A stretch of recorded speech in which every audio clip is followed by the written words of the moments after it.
Hi, Chico Jr. Welcome to my very first screencast. Kids struggle with reading every single day, and things seem to be getting even worse. We have to adapt our lessons constantly, and things like independent work and homework, if there's reading involved, forget about it. A book that I read recently said that we're suffering a reading crisis, that more kids are confused and not understanding what they're reading during our classes than we even realize. In the year 2007, there was a study that said 69% of 8th graders struggle with reading comprehension when reading 8th grade level text. So it's time to look at teaching reading comprehension in our core classes. Ask yourself, what are you doing every single day to try to help your kids to be better readers? So I've chosen some strategies to share with you. The first is that in order to teach reading, you have to know that there's three parts: comprehension, fluency, and vocabulary. Reading comprehension, to make things even more complicated, is got four parts.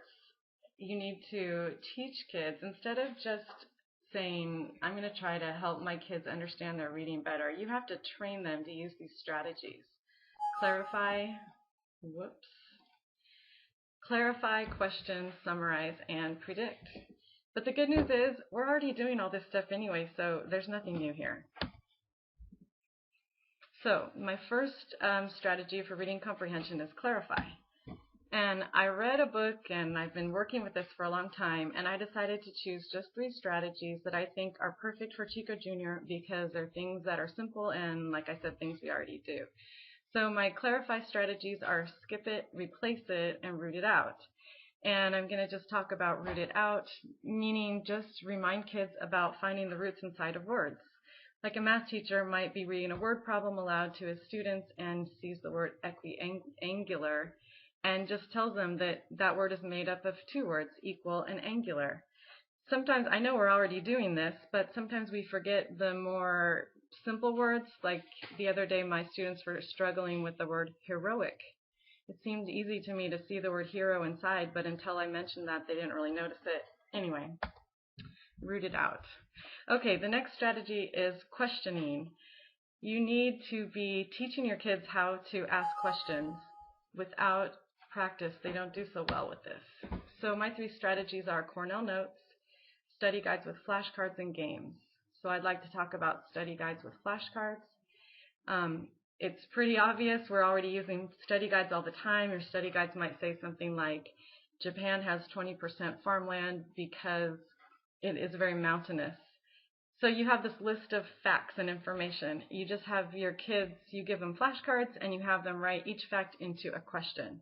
It's good to require a how or a why question. You might say, in this list of 15 flashcards, you need to write 2 how and 2 why questions to get them thinking and prompt them to go a little deeper. Summarizing is an important strategy. We use it a lot in history, but it's important in every class. The 3 strategies that I chose are focus words and number, Cornell notes, and pair share. So I wanted to describe really quickly a pair share summarizing activity. So Monday, my students were reading about the geography of Europe in the Middle Ages. So I had the students break into pairs, A and B.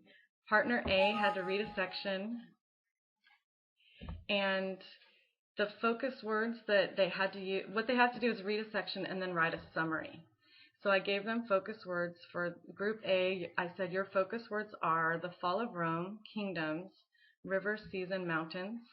And then you also have a context general focus word, which is the word therefore. So when you write your summary, you have to use those words.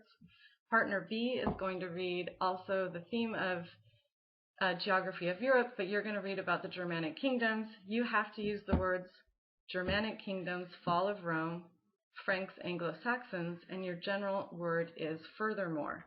So they both read their sections, then they write summaries using those key words, and then share with their partner. That's the strategy.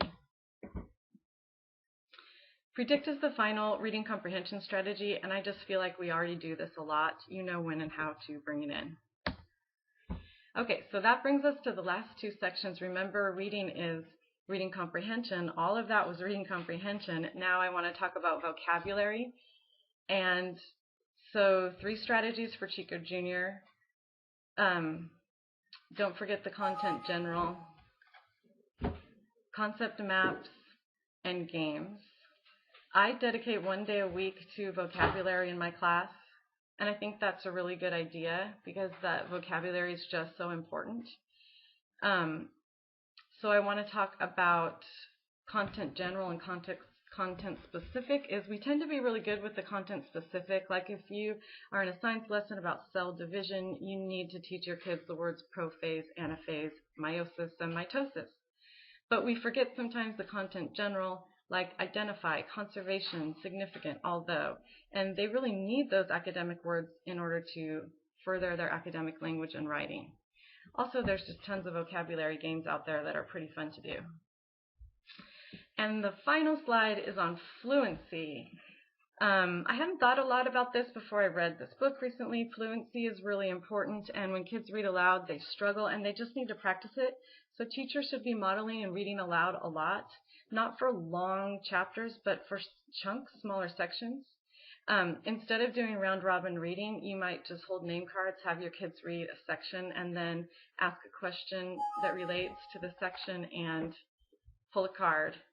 Can you answer this question? It keeps them on their toes.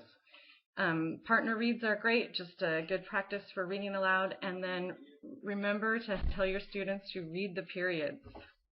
And that is it. Thank you for watching my webcast.